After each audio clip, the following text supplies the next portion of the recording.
Hello everyone. So this video is for caseworkers and social workers and others who work for partner organizations who might be signing campers up to camp. There's just a little bit of background information that we'd like to give you all to kind of assist with that so you can understand how to manage multiple families. So a few notes about our application process. It's always online. And it always requires making an account, and that account is based off of an email address. So this is my fake account for a guy named Joe West, and it's based off of this email address. This email address and this account will be associated with all of the campers that are applied here. And what I mean by that is if I go to the camper application setting and I come in here and I see all of the campers that have been applied so far. Let's say they're all, the Wests are part of the same family, but maybe Barry Allen isn't. Um, but all of these campers, regardless of when they were applied, they will have different personal information, right? They'll have the different names and date of births and grade at school, obviously. They may have different sessions that they choose. But this page right here will be identical for every single camper in your account. So the address, the phone number, the name of the guardian that's listed, and the emergency contacts are universal to the whole account, which means they have to all be children who are part of the same family. So if you are managing multiple families, you cannot use your email address as the login because they will all, not only is it logistically difficult, but it actually is in some ways going to cause serious safety problems because we will have emergency contact information that is incorrect for a camper. Because if I go in here and I change these names, they will not just change for the camper in question, Barry Allen, they will change for both of the West children as well. And so then someone somewhere will have the incorrect contact information, and that risks us calling this cell phone number to get a parent who ends up not being the parent for someone else listed. So on our end, if you have multiple households under your same login, we do not know they are different households. We cannot know. It is impossible for our staff to know that in any way that ensures camper safety and privacy is upheld. So what we're asking is that you have a unique email address for the camp family. That is the login. It is unique for that family, and then place your email address under other email. And that will ensure that you get the information you need. Maybe we're trying to contact them about paperwork or something, and it will you will get the same emails that they do, and you can put that email address across multiple families. So you can make sure that they're using a unique email for each family, but your email can be the other email. And so that will allow us to get in touch with you, and that will ensure that camper safety and privacy is upheld. So it does mean you need to have a different email address for each family that functions. And we do have caseworkers that do handle the login, for the family sometimes, and that's not always, but sometimes they do.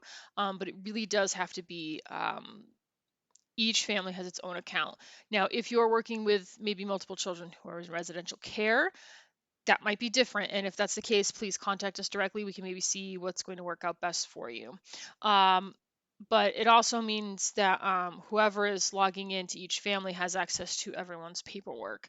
Now, that does mean if you have multiple families, you would have to log in multiple times to get their individual forms as you see them here. But again, anyone that we see listed here, if the particular account holder, in this case Joe West, was to call, I would it would be indicating to me that he has access to all of Barry Allen and of all Iris West and of Wally West's forms, paperwork, information. That is how it looks on the other end of things for us. So if you have any questions or concerns about that, please let us know, info@campmorty.com, or call us 914-231-4080. We'll be glad to help you out, kind of walk you through how to do that. Also, there is a let me log out here for a moment and go back to the Camp Morty website. So if you're just getting a family started, if they've never attended before, and you go to the application, and so maybe we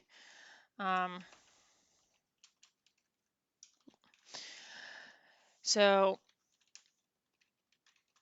making up some emails here. One of the things that happens is, so we have a that's not an email address. There we go. So we put in a mother's, name and an email address, but maybe you're the one filling out the application, right? And it says relationship here. And it says that you are the legal guardian or you're not the legal guardian. If you select I am not the legal guardian, it will actually not let you continue. This is not a permission slip. This is not the legal permission to attend camp. That's something entirely separate. This is just something that CampMinder, the software company, put in to kind of ensure that people are not like just randomly applying random other children to camp. Some cousin applies a kid to camp somewhere and doesn't, get the parents' permission. So when you, as the caseworker, are filling it out, you do have to select I'm the legal guardian, since you should be putting in, the parents or even the foster parents' name and email in here. That, you know, fits a little bit better into the I'm a legal guardian question, and then you hit continue. We need to create a password, obviously, but then you would get into the account and be able to start applying the campers there.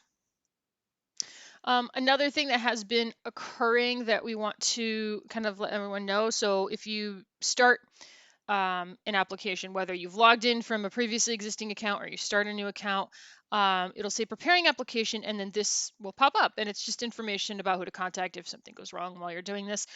But one thing that sometimes happens is it says preparing application, it gets suspended there. That might mean that this pop-up has been blocked. So sometimes people have pop-up blockers on that are really strict.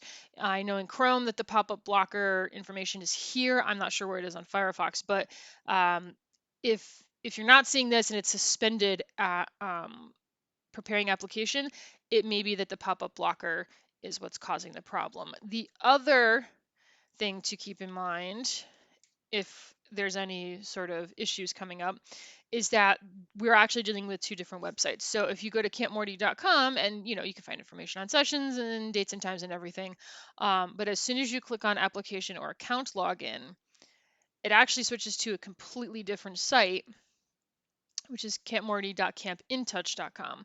And so you might be able to get to Camp Morty okay from a work computer, and then suddenly this doesn't allow you in because it's a completely different website. So sometimes when people are trying to apply from a work location, they will have issues where they got to our website, but then they couldn't get to the application.